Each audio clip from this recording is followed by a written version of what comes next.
Every time I do this, it's like starting fresh. It's like I have to learn all over again because I don't do it enough times. Right? I should be able to see this live. Okay, uploads, music intro, live. All right. So now I'm watching myself. Turn that down. So let's just see. I put a notification out there, but I never seen it. So I don't know. I don't know if the notification went out or not. I'm just fooling around here for that one person that's watching. I put the notification out 20 minutes ago to see if it worked. So if it worked, let me know, right? Because then I know it works. Otherwise, and I didn't want to do this at 11 o'clock at night because I'm kind of tired. I won't get off the computer pretty soon. But I'm just staying with the format here. So I picked the subject. And because I've been kind of buying these miscellaneous little musical instruments around town here, I thought I'd share them with the viewer. Something different. It would be great if we could build in a little online band. I told my son that I want to learn how to make music and teach Andre how to do that with a computer with the types of music that I like, but I want to make my own music. So I'll give you an example just to show you what I like.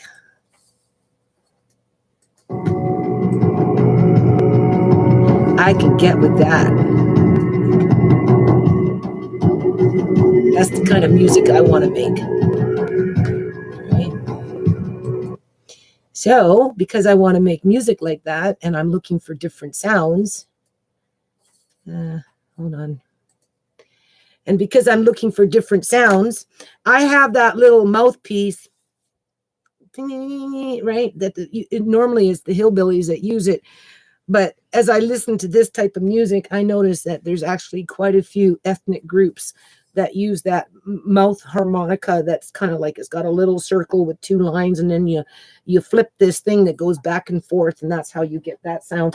Or it can be a digimaroo or something, a digiroo or something. It's a long hollow out bamboo or some kind of a wood that's been hollowed out, and they can get really, really long, a digimaroo or something that will create that same kind of sound. So anyway, I'm going to be looking for that little mouth thing because I know I have one. I've had it for like ever since whenever. And then I just got myself recently that's a real 100% bona fide cow's bell from back out in the day when we used to have farms out here in Surrey, British Columbia, Canada, before it became a city. So that's a real. It's made with brass. So one day I'll shine it up. So that's a musical instrument. These are like the more recent things that I've been buying, right? So I'd like to put together a little band. That would be kind of cool. Teach yourselves how to play music. Everybody pick a musical instrument. Anyway, if you have a question, just ask me a question. And if I want to answer it, I'll answer it. Okay. All right. I don't expect you to sit here and look at, okay, what is this called? This is called a Tibetan singing bowl. I actually have two of them. And I really want to get a bigger one than this. This one is quite large, really. But it's not deep enough because of the ringing in my ear and the pressure and everything. I prefer deeper sounding musical instruments.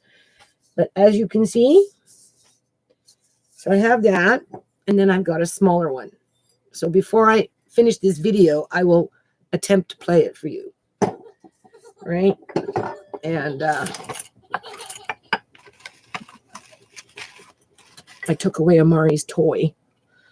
so I could just do this. I don't plan on being here very long. Like I said, I didn't feel like sitting here doing this at 11 o'clock at night by myself, talking to nobody.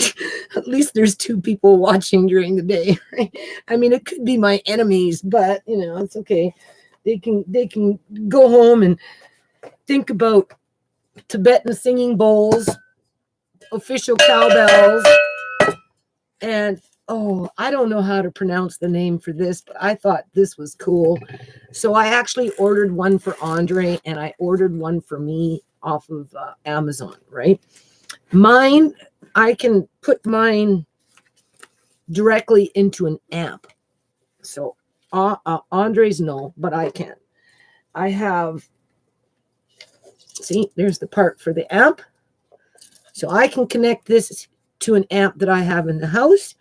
And then I've asked my son to help me connect the amp to the computer. And I have like a very old school music program from like everything else I have back in the day. And if not, my son will set me up with something. And then maybe, just maybe, I might be able to make some music with Andre at some point in the future. That's the goal. So this is, I can't remember the name. I don't know how to pronounce it anyway. It's a Kamliba.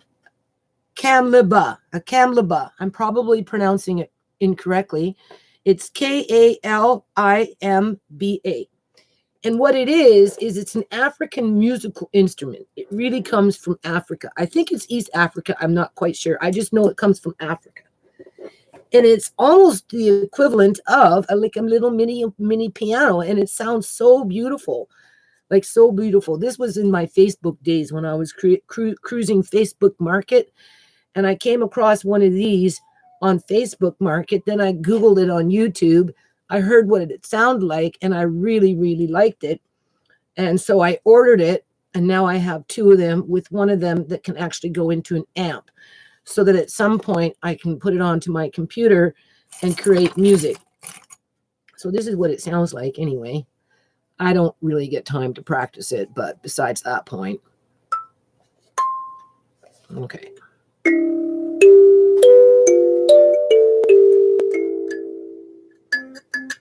Where's the mic? Here's the mic. Sorry.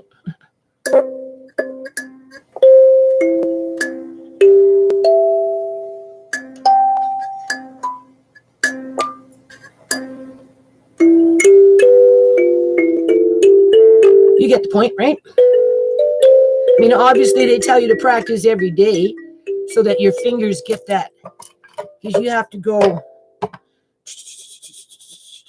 up and down the keys, right? So you got to get some thumb action going on in there. And if you practice every day, you can come up with your little tunes. So anyway, this musical, that was pretty.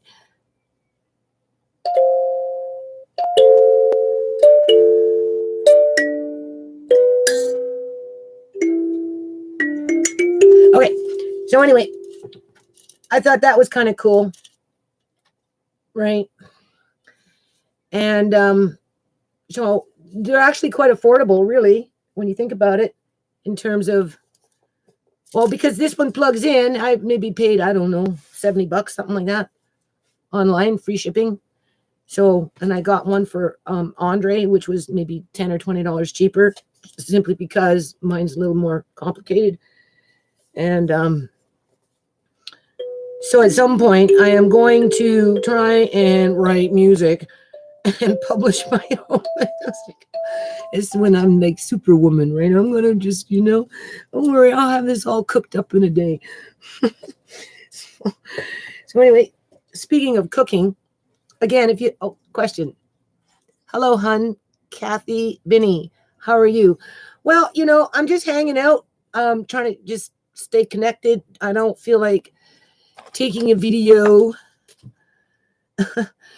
And my computer's, this computer that I'm working on right now, it's like maxed out. It needs to be reformatted. So if I was to do it this way, I'd have to videotape, take off what's there and put it onto my external hard drive, just so I have enough room for that. And, and I just thought I'd do something different because it invites people to participate. And it said pick a topic. So I've been wanting to talk about Tibetan bowls for a while, and these little African musical instruments, which I think are pretty nifty because, I like to do different things on YouTube, right? It's not just about cooking and bitching on about Fraser Health Authority and CIBC Bank, right? There's other things in life to talk about, and being with musical instruments is one of them. So this is another thing. This is meant more for meditation. I just like the sound of it when I heard it. But I like, again, myself personally, the deeper sounds because I have that high pitch, constant ringing, which can go into screaming, especially at night when I lay down and my head is on the pillow and everything settles in my neck. The pressure of gravity or whatever's going on in my head begins to make my ears scream to the point when I fall asleep, I wake up with them screaming, people, and they scream at very high pitch for a good half an hour to an hour before I can start my day. So for me, the Tibetan bowl, I told the guy I bought this from, I said, look, I want the bigger one. I want the one that's like 12, 18 inches because apparently those ones you actually put on your head and you somehow get them singing. I don't know how you can put a Tibetan bowl on your head and make it sing, but it's for the vibration of it that because I said I want the bigger bowl, but they're expensive. But I said anyway, I want the bigger bowl because it's got the deeper sound, which is more like mind relaxing for me. Yeah, exactly. This is supposed to be peaceful. This is supposed to help to bring meditation and equilibrium into your life. This is something for you to get in touch with, I would say, more like nature, because it goes along the lines of vibrations. The bigger the bowl normally would be, the deeper the sound, but that's not necessarily true either. I think in some instances, it's how the bowl is compiled together with the seven different metals that they put in to make the bowl, because he said you don't have to have a large bowl to get the deep sound. The bigger bowls are meant for to be on the head and to get that vibration going, so that I guess it goes through the body, and that's a different form of meditation. Me, I want it for the sound. And since he mentioned that I could put it on my head and maybe feel that vibration, if I ever get a big bowl, I would do that. I don't know how they could make a bowl sit on the head and make it sing, but apparently they can. Maybe they sit on little they have little what is it called? Cushions, right? So anyway, we're gonna just see what this one sounds like, okay? Just for fun. That's the point. I don't people, I'm sorry. I really should have this up here where you can see it. Well, actually, you can see it with me holding it. Do you hear already? It is already started. Here's the mic. It's already started. That's just hitting it. What you want is you want it to get the octave singing. You want to take it out of reality and bring it to a different dimension. Musical instruments like this can do this because they break the sound barrier, in my opinion. So what you're supposed to do is go around. See, I don't know how to do it. Let's use this one instead. You get different.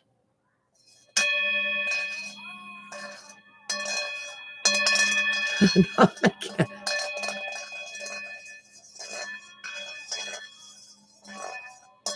Listen for the singing.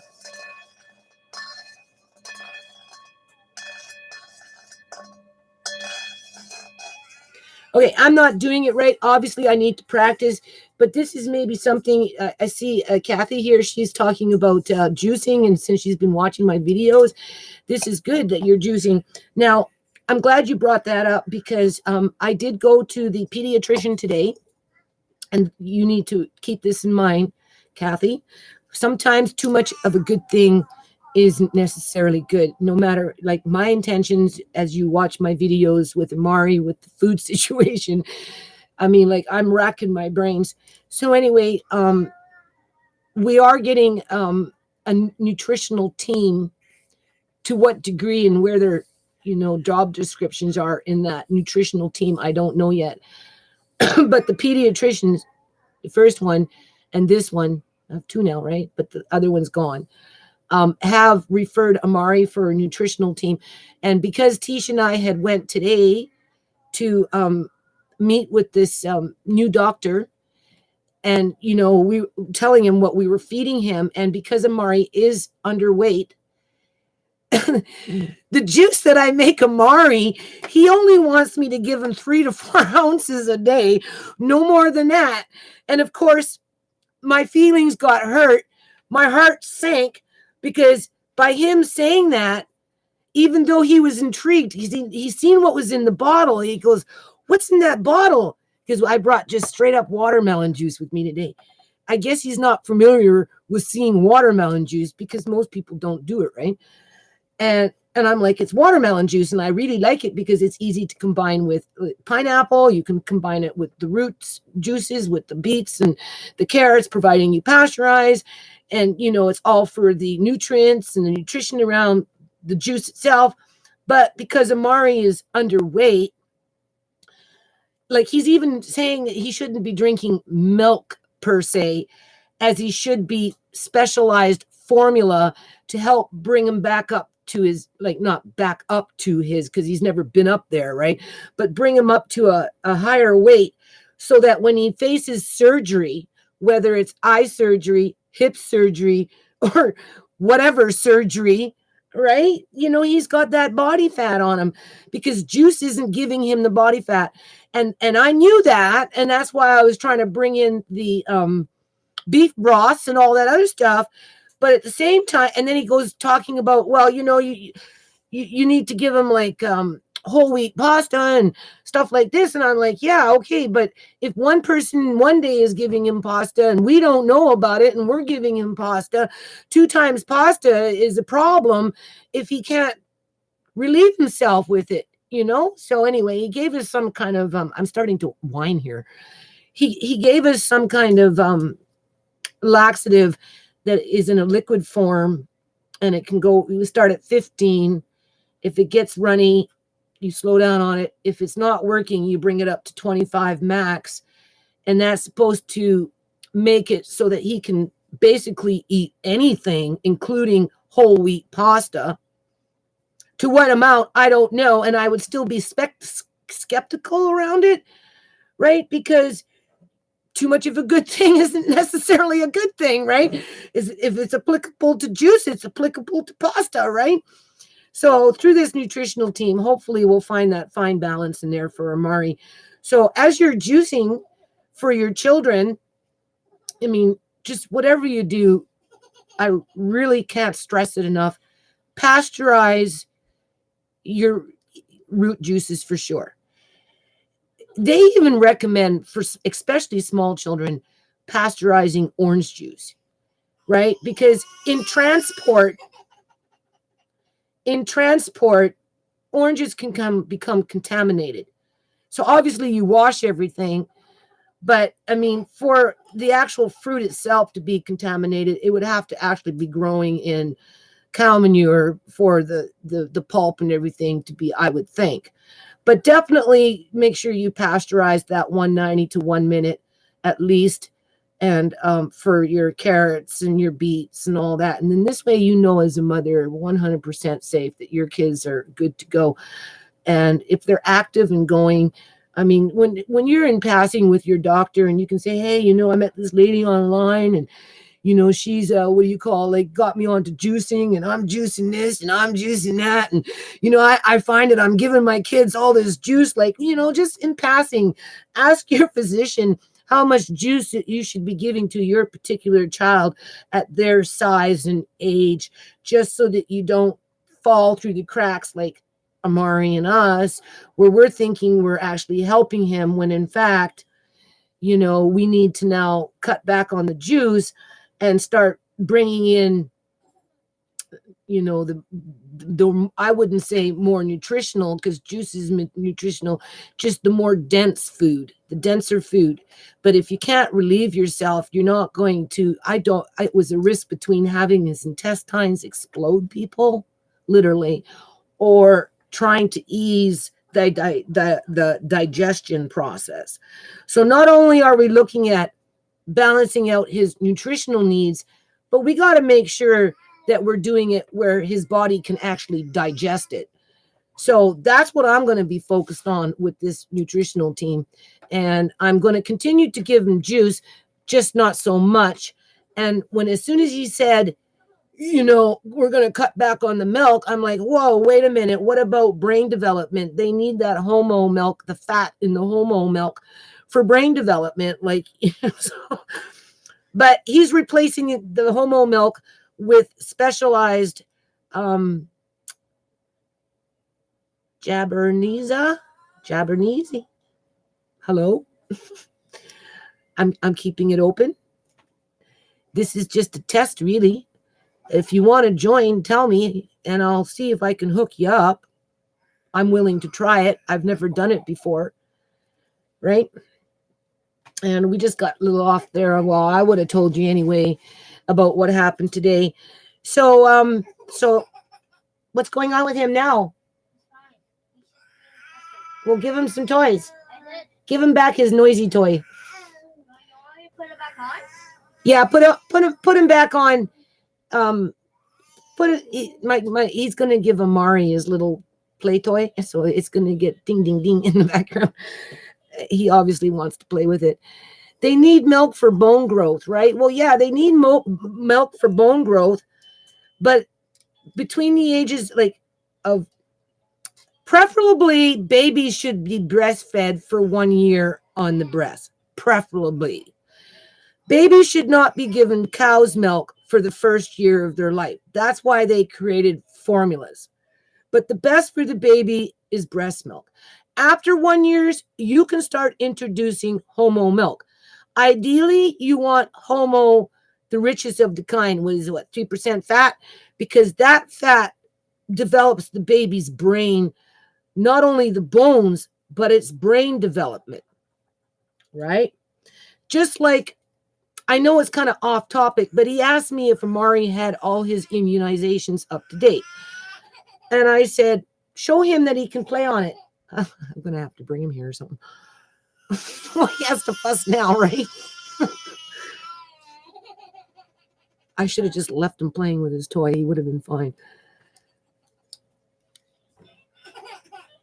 Yes, I breastfed all my kids. I had 5 kids, and out of 5 kids, I did 7.5 years. Tisha, my youngest, was my longest breastfed baby. I breastfed for her until she was 2.5. And she was my last baby. And Tisha's 21 now. She's not 20. She's 21. Why do you keep saying I'm 20, Mom? No, she reminds me is 21. No, it's stuck in my head. She's 21 now. So I breastfed her. She was my last baby 21 years ago for 2.5 years. So yeah. And then after that, then you go into milk, assuming that the child is not lactose intolerant. And by a year, they shouldn't be. And then you give them the homo milk for the brain development, because it's the fat that feeds the brain. And yes, it does for the bones, but for me, it's the brain. Just like he asked me today, the pediatrician asked me today,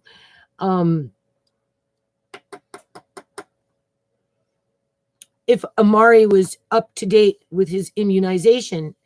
And I said, no, because I am waiting until he turns 3 for those ones that have been kind of like suspected to cause autism in terms of those live viruses at the age 12-month-old, right? I am waiting because of the blood barrier in the brain. I am not a doctor, people, all right? But I've done enough research, enough reading. I've heard enough horror stories. I can see the statistics, and there's obviously something going up. And this is what I tell my daughter. When you were little, they weren't giving children all these shots in succession, 3 and 4 in one sitting, right? Or more, right? 32 shots later, like how many shots? No, you went in for 1 shot. I would have remembered if there would have been more, because it was 1 bump on your leg. That was it. How they combined what they put into that 1 shot, in my mind, didn't put kids in jeopardy like they do today. Now, I'm not anti-immunization. Don't get me wrong. All right. And this is what I told the doctor today. But in light of what's out there in Rumorville, I myself, as Amari's guardian, would prefer to wait until he's 3 to get what could possibly cause autism because he's already had enough brain damage done to him. The doctor, he acknowledged that. He didn't argue with me, and we moved on. So, where was the correlation? I'm listening to Amari. Yeah. So anyway, there was a correlation to that. I'd have to go back into I'm sorry, I'm fuzzy. This losing my eyesight and just, the pressure of life sometimes just makes me do things like this. It makes me buy musical instruments that make weird sounds. And it would be really cool if we could start a little online band or something. Can't seem to get it going. You have to get it singing. That's why I'm going to try and learn to make music, record it,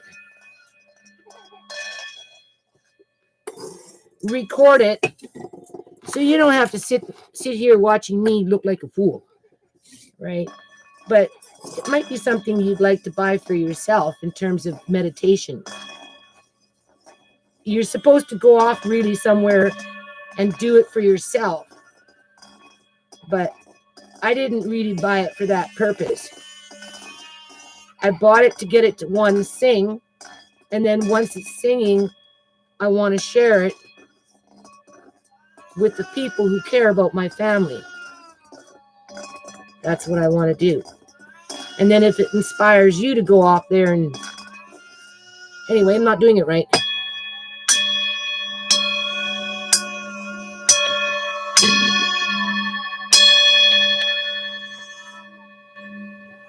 There. You hear it? That's what I want you to hear, the humming. Now you're getting into a different dimension.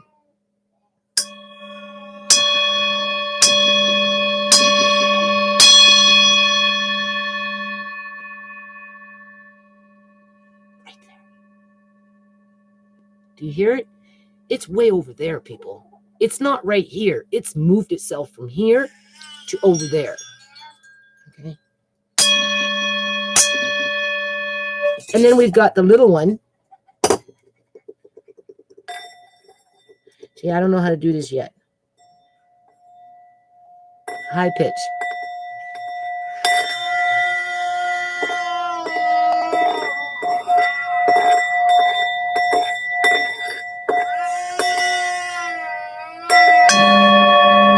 And then you bring them.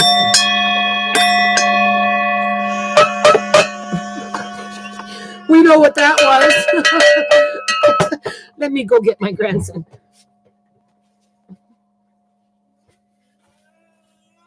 Hey, kiddo.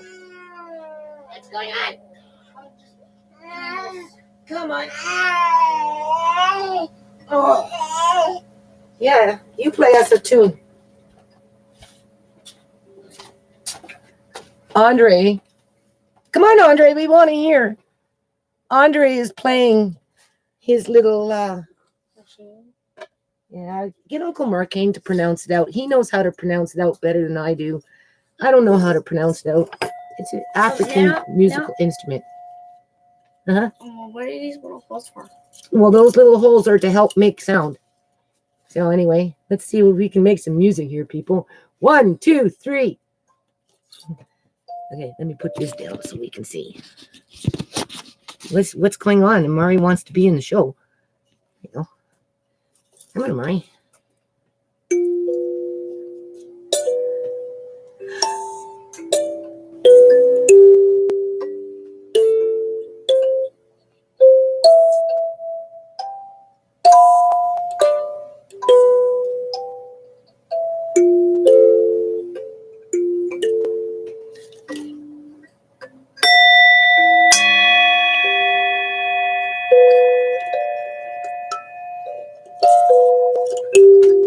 wants to play it. So you see, this is what I mean by the immunization, right? I don't want anything interfering with his brain development at this point, because it's crucial that he rewires some of the damage. So I have bought these things for this purpose. As you can see, I'm bringing in different sounds into the house.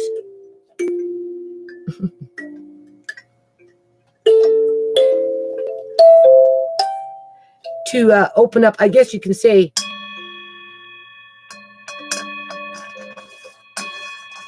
Murray's mind.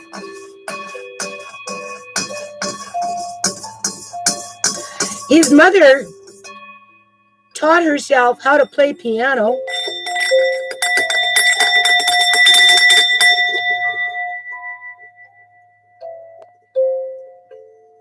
Once it gets past that point and it goes somewhere else, that's when you go into a different dimension.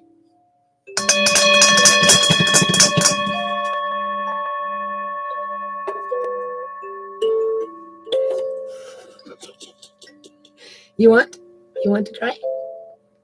Come on. So anyway. So I encourage you to go out there and get creative, right? And make little investments, right? And experiment yourself. But for these bowls, you have to have a real steady hand. I'm going to make little cushions because they put them on cushions sometimes. Like, there's an art to this, definitely.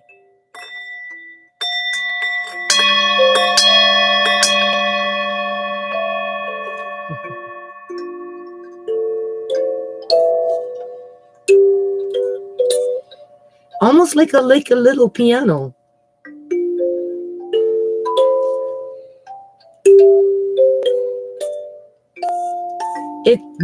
You guys are inspiring Andre to play. I bought him this. I gave it to him. I said, Andre, you're supposed to practice every day a little something. He's doing it now, though. Thumbs up. Thumbs up. So you're going to keep practicing, Andre, every day a little bit? So the next time you come back, because you're doing really good now that you know. At first, he didn't know how to do it, but he's doing really good right now. And Amari really enjoys this. So I should practice every day or every second day or something with him in my lap as like a little bit of musical therapy, right? To get his attention.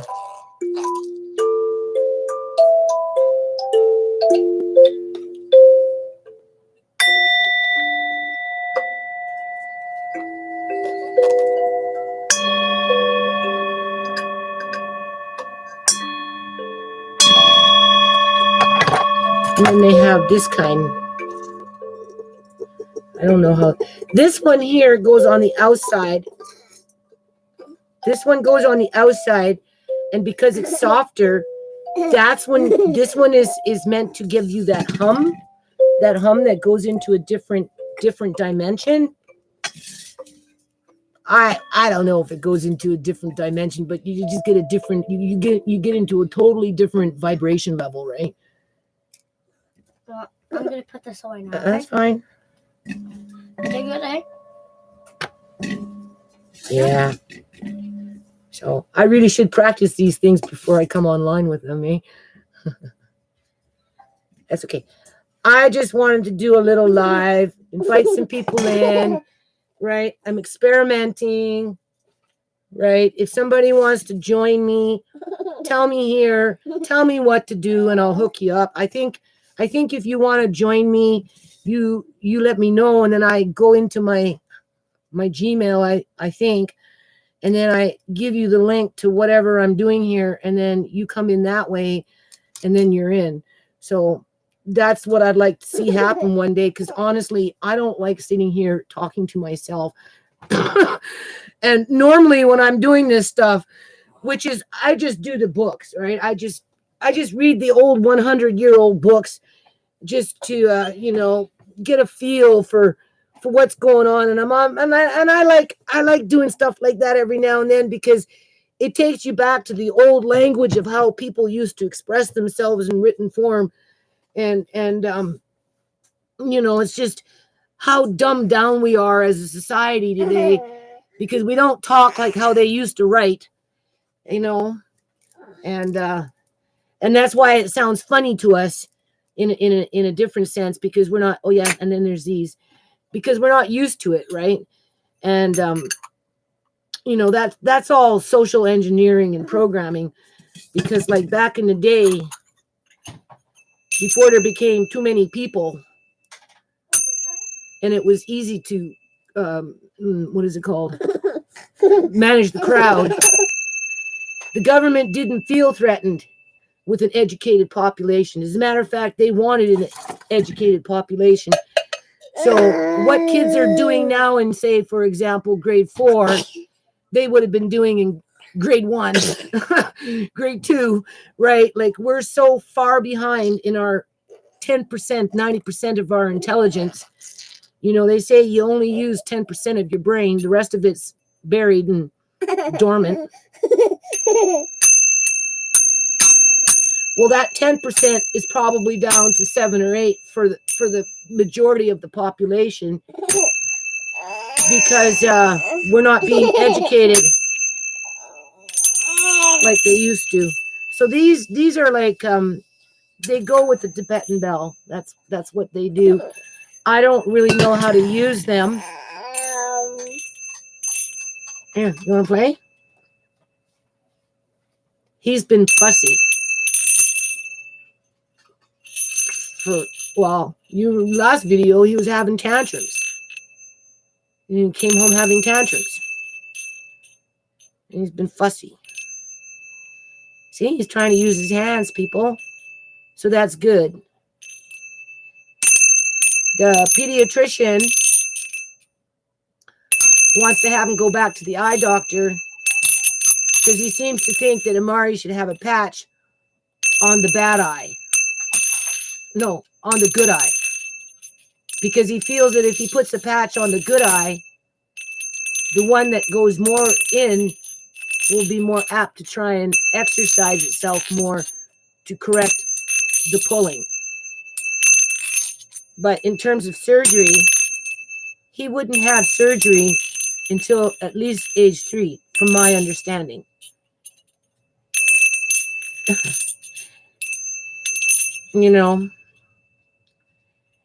So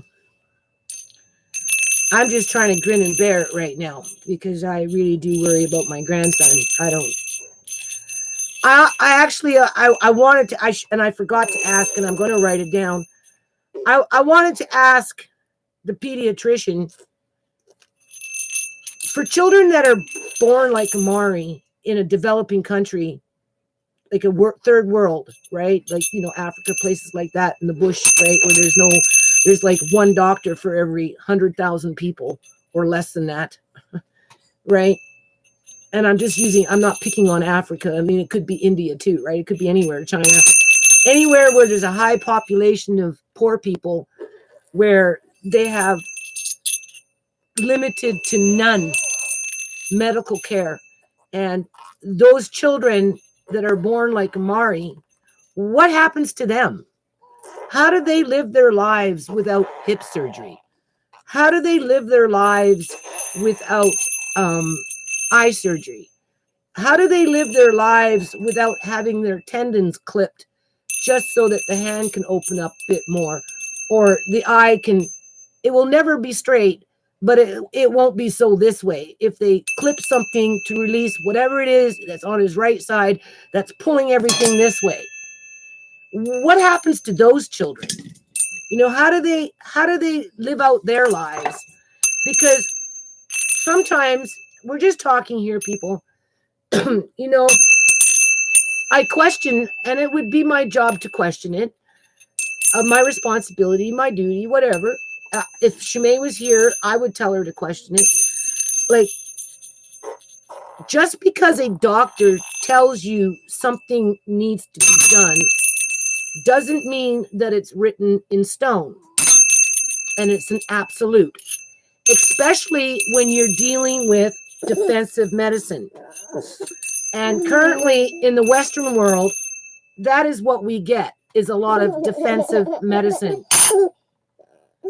Right? So they're doing unnecessary tests, unnecessary procedures, so that people like me can't come back and sue them and say they didn't do it. How do I know this? Because, people, I read the legislation. You know, I'm in the middle of lawsuits and all this other crap and blah, blah. So I kind of, you know, get an insight as to the hypocrisy within, one, our legislation, and two, within the systems that provide us with, what is it called? Public services. And because there's so much hypocrisy, there's a better word than hypocrisy, but because there's so much hypocrisy within our public union sectors, not that I wanted to talk about this, but, you know, they're going to protect their asses first before they protect ours. And defensive medicine is one way. So because I didn't get a chance to ask this doctor, who we really like, what is the difference between a Maori born in Canada that has the, I can't say freedom, because if I don't agree to these services, people, I put my family at risk to have a Maori apprehended by MCFD for medical neglect. If I do not agree with these doctors to have eye surgery, hip surgery, and any other surgery or procedure that they want to do. However, there are children born all over this world that don't get these same services as a Maori, and so they live. They live. You go on YouTube, you look up African women with their disabled children that the community has ostracized and punished and put them off to the curb, and they come out of the woodwork when there's an organization coming and willing to help and try and educate the community that these children are just as viable and just as important as an able-bodied child. But yet those children are living. They're not getting the operations and all these procedures like Amari. So am I harming the point of this? The point of this is, am I harming Amari by allowing a doctor or a group of doctors to operate on him randomly at their advice, time schedule, knowing that every time you agree to, if he dies, you're well aware it could happen, so you can't come back and sue them. But yet, if you don't agree, then you become subject to child abuse by medical neglect. However, go to Africa and you're going to find 100,000 Amaris who live their lives in peace without being cut open. They adapt like animals. If you talk to a veterinarian, I'm just using this as a comparison, they will tell you that animals' spirit to survive, no matter what the animal goes through, bounces back, and they adapt to their disabilities. Well, this is what's happening to these Chinese children born in China, 100,000 of them, that don't qualify for these operations because they're out in the rural areas in the impoverished China, the poorest of the poor, or India. 20 million children in India are homeless. Last time I counted, which was in 2000, probably more now. I'm sure some of those children have cerebral palsy that are not getting these operations as if you were to come to Canada. And then it's not like you have a choice. Right? What happens to those children in India as their hips are coming out of the socket because they can't move like Amari, but there's no facilities to operate on them? Is their life expectancy lower, or do they learn to adapt and just get on with their life as to what God gave them? I don't know what this doctor's going to think when I come to him with that question. Because, yeah, I'm agreeing at this point, people. Yeah, I understand he needs eye surgery. Yeah, I understand he needs another MRI. Although I know what part of his brain has been damaged. Okay.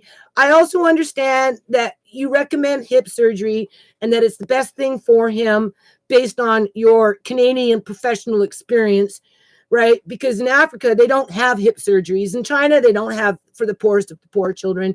And our Amari's poor. The only difference between Amari is I don't live in China with 1 billion people. I live in BC with 5 million. And Amari is a commodity. Because if he goes into foster care because I medically neglected him by refusing a surgery, the foster parent by default automatically will get $3,000 a month, all her expenses paid, living up in some nice fucking house. I've seen it with my grandson, Andre. Now, maybe she wasn't getting 3,000, but maybe she was because Andre was being drugged at 2.5 years old. So if you're getting drugs at 2.5 years old, which they should have not been doing, but they did anyway, that puts them in a special needs category, which ups the ante. So, anyway, I'm just saying, that at some point I'm going to ask this doctor, would it not be better just to let Amari live with some things versus trying to correct everything that you can't correct, even though as hard as you try, and you're maybe as a doctor, your ethics are there in the right spot, right? But, 3, 4, 5 surgeries later, like, come on, like, is that not going to have a negative effect on him? Right? Just like me saying, I'm not saying he can't have his shots, the ones that can quite possibly create, what is it called? Autism. 1 in 50 kids get autism now. Well, the pharmaceutical industry is still in denial about it being immunization. When my kids were immunized, they came home with 1 bump on the leg. That was it. We dealt with it. Now they come home with 4 of them. Right? Like, that's ridiculous. Alea May had her shots. Tisha did a video of Alea May. The next day, she took Alea May for her shots. And for over a month, she looked like one of those kids that went into autism stage. Every picture thereafter, she looked miserable, people. Miserable. She's coming out of it now, but way too long and too intense. It was too intense, right?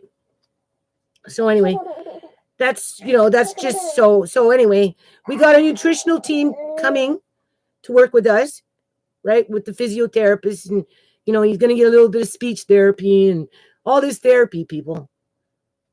Amari will never be able to speak, not like you and I. So I don't know what kind of miracles these people are expecting other than, one, they've created themselves a bunch of jobs, which is fine. I'm not saying that Canada healthcare system shouldn't cater to these children, but, if you look at it in terms of catering, there's equipment that they want to give to Amari that apparently my healthcare doesn't cover. And because my healthcare doesn't cover, they suggested that we go off and fundraise with the Variety Club to get the equipment that I need for Amari. And I'm like, are you kidding me? Why the heck would I want to fundraise for $10,000 for 2 pieces of equipment that he's going to use no more than 5 or 10 minutes a day, right? As I work on a nonprofit, as the very people that are providing that equipment in terms of a health authority are destroying my family. It's not happening. That's what I told him. It's not happening. And besides, not only is it not happening because of that, but I live in Canada. I live in one of the richest countries on the planet. And being that they expect me to subject him to all these surgeries because the taxpayers are paying for it, and it gives doctors an opportunity for them to think that they're making a difference in terms of, well, if we release tendon here, he might be able to use his right hand more. If we give him eye surgery, his eyes won't be completely straight, but they'll be better than what they were. If we open him up and, realign his hips and staple them together, it's never going to make him walk. But we can say that, what happens to the children in Africa that don't get these hip surgeries, people? Do they die of an early age because their hips came out? I mean, it's a simple answer, a simple question to a simple answer. I just forgot to ask the question today. Because what if he says, oh no, nothing will really change other than we did the surgery and it will, prevent something. It won't stop it, but it might slow it down, but it won't kill him if he doesn't have the surgery. Like, I don't know these answers yet. Sometimes that's why doctors don't like me, because I ask too many questions. Like I asked the doctor today, and because I asked the physiotherapist last week, why did Amari not die? If Amari suffered massive brain damage due to lack of oxygen, people, that's what it's from. It's either that or, and I pointed this out to the doctor today, and this is something that women need to think about, these 3D ultrasounds, they're not, and I told this to this doctor, they are not approved by the federal FDA association or whatever, the federal government in the United States of America, the ones that,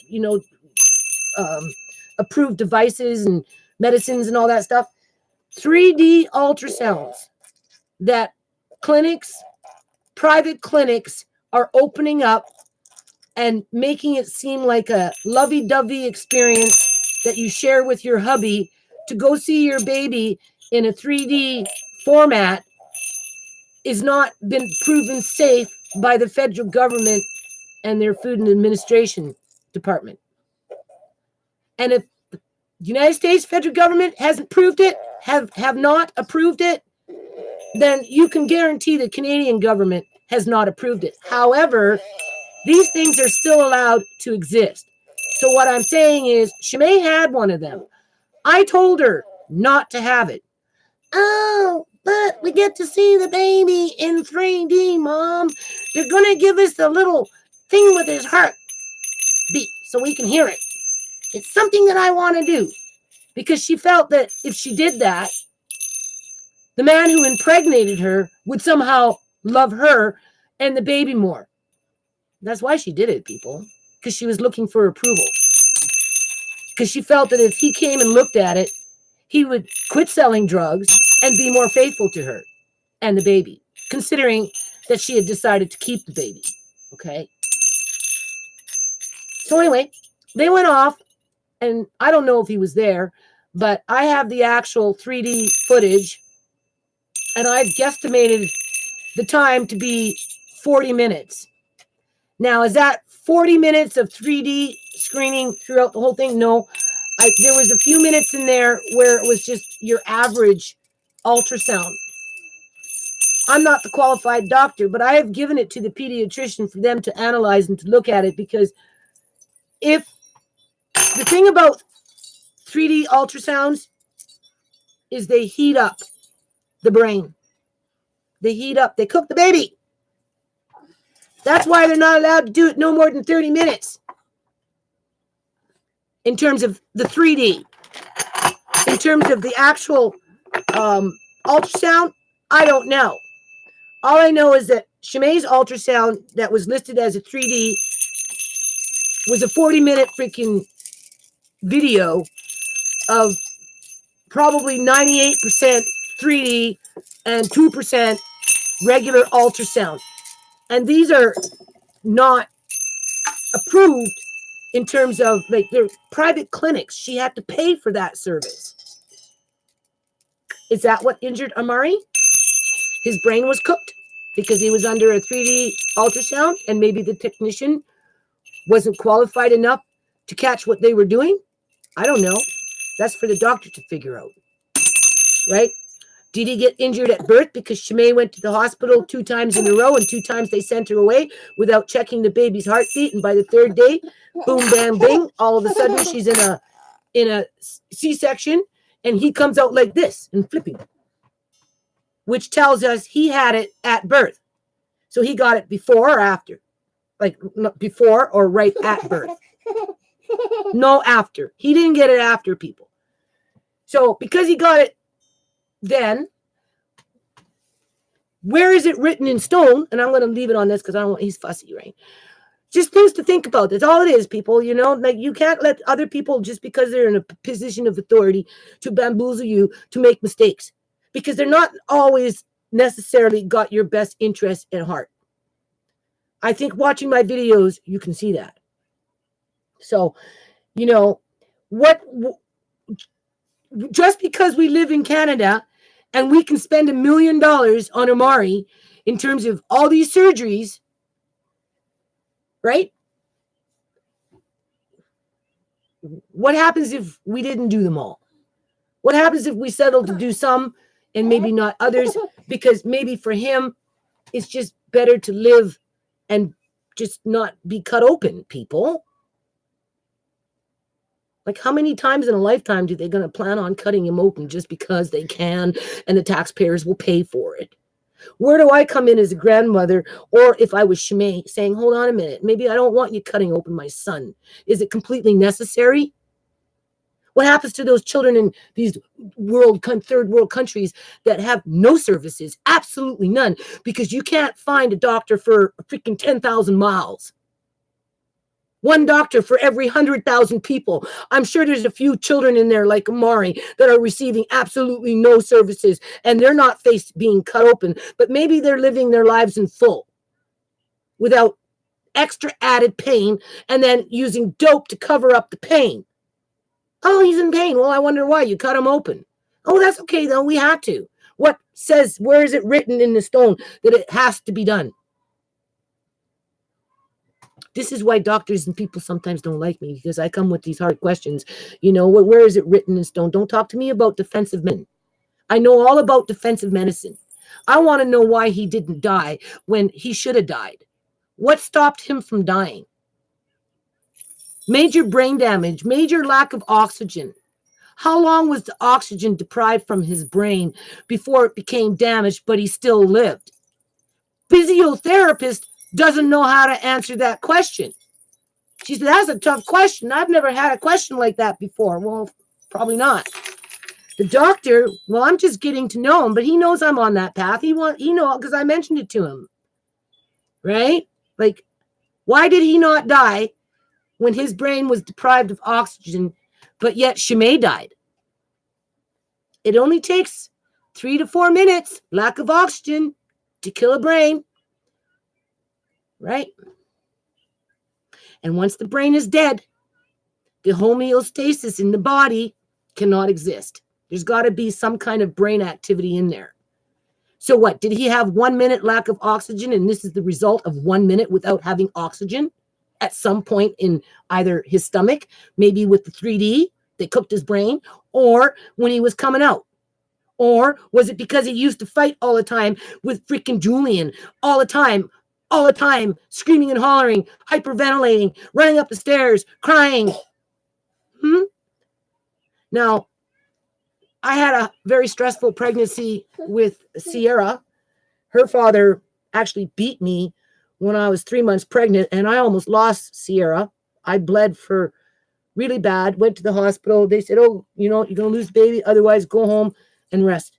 Maybe she might survive. So I went home and I started eating liver, like cooked liver, cow's liver, and I rested, and Sierra survived and the bleeding stopped.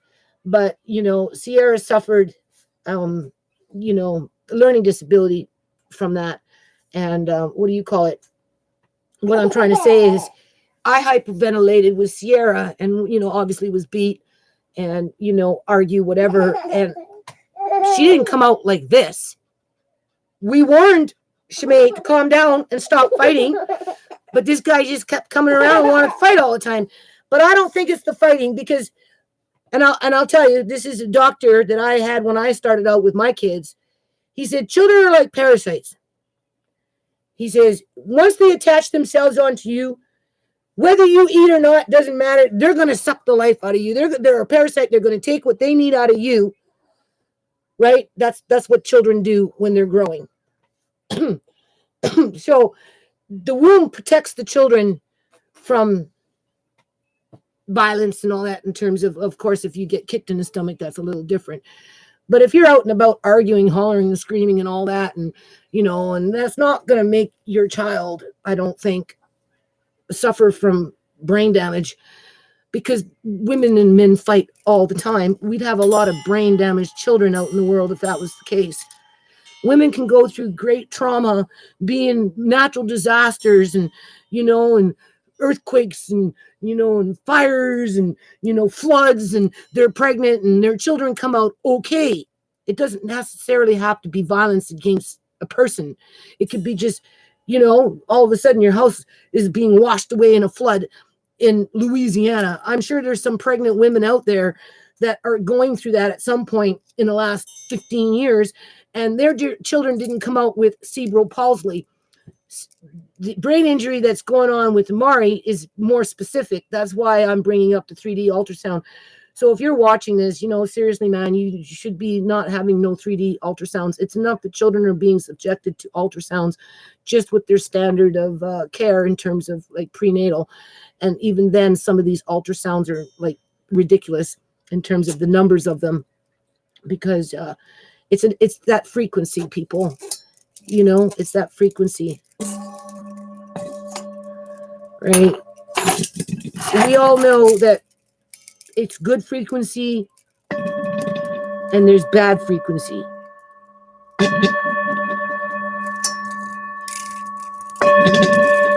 See, it needs to be on a, what is it called? A little pillow or something. You can hear it rattling in there. Right. So anyway, that's what's going on. Right. So we're just going to start using, because at first we were told not to really use, if you didn't have to, this, what is it called? Laxatives. It says right there, even on the package. So I've been trying to avoid that. And the ones that we were looking for, we couldn't find it. So anyway, he gave us another list. And this time it's something we're going to walk out with. And we're going to try that. And we're going to start bringing in, I guess, whole wheat pasta, but not back to back. He can't go for his little visit tomorrow and then not tell me what they fed him. So they give him pasta and green beans, so he gets all gassy and constipated. And I give him pasta and peas the next day. Like there's got to be some kind of a cooperation going on in there. So hopefully over the next 6 months, we'll have him more on a diet, right? And yeah. So I really need to make this music.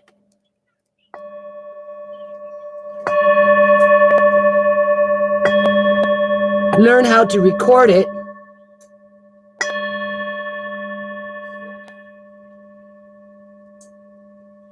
Do you hear it? It's humming. You have two sounds. You have the ring and you have the hum. The hum picks itself up like a spirit and moves. The ring rings, but the hum is over here.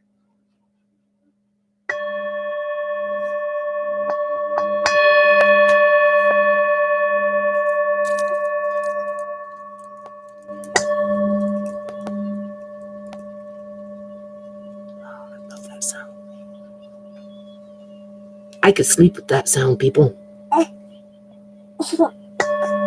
It doesn't want to leave us. Do you hear it? Oh,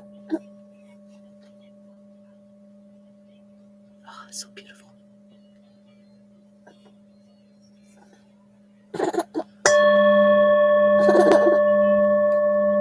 Okay, so we're going to leave it at that. Anyone want to say something? Because he's getting...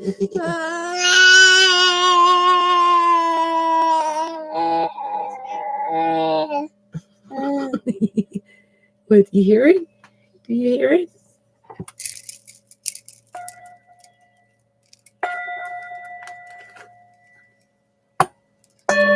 Tibetan singing bowls.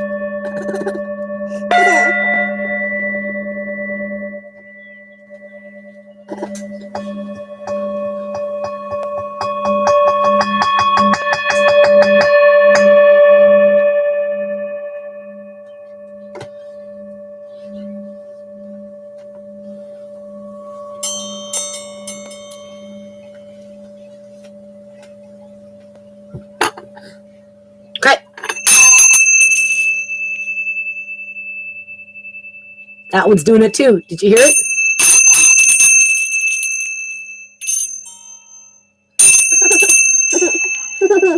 So there you go. That's what you do. You hit them together, and then you bring one up.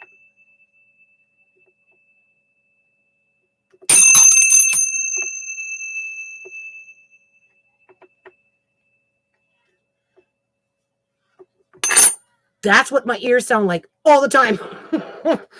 Right? Oh. Okay.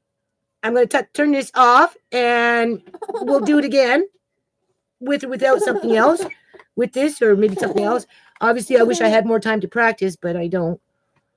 But for now, if it inspires you to go out and go get a Tibetan singing bowl, that's what that is. They come in different sizes.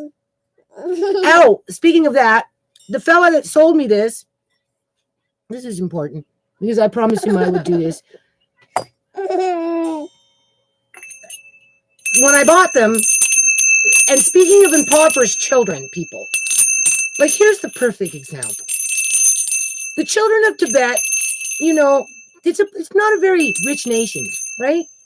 And there's children out there that don't have the services, whether it's schooling or healthcare, housing, whatever it is, like the children of Canada and United States have, technically, in theory, right? Okay?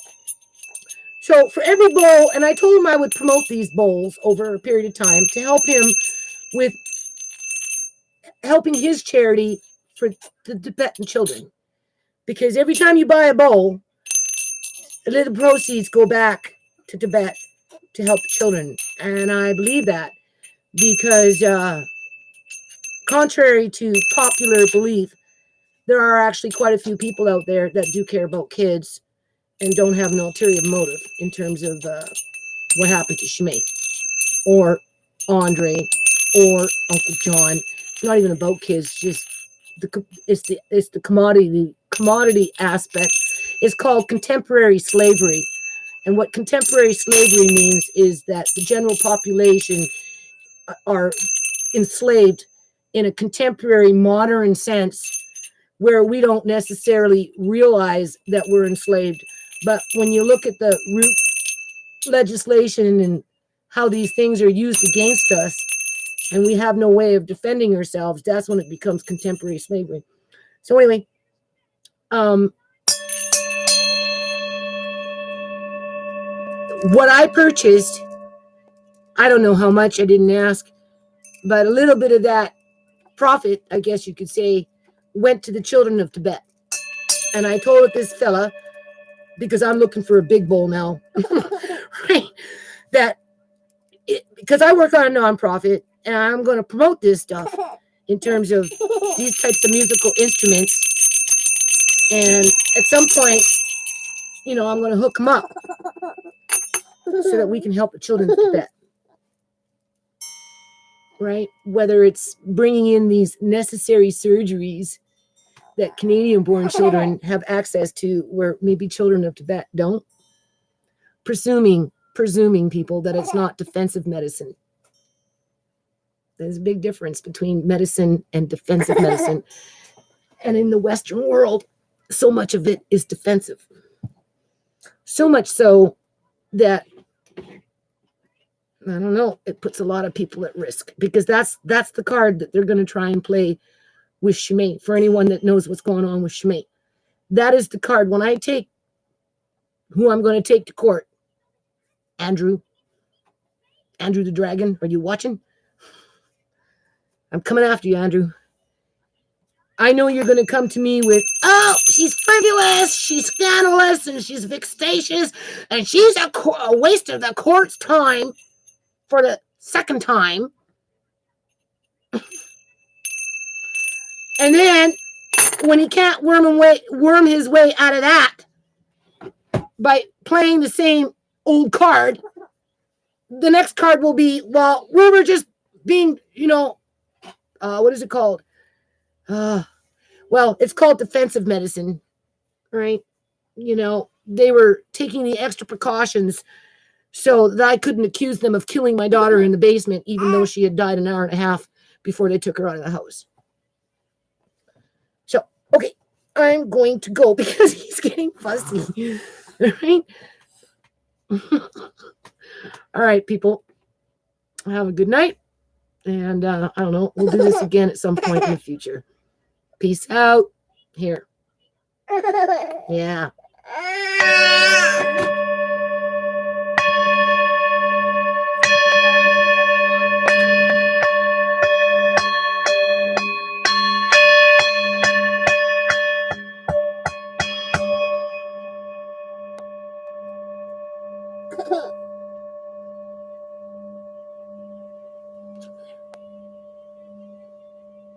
It's like a heartbeat.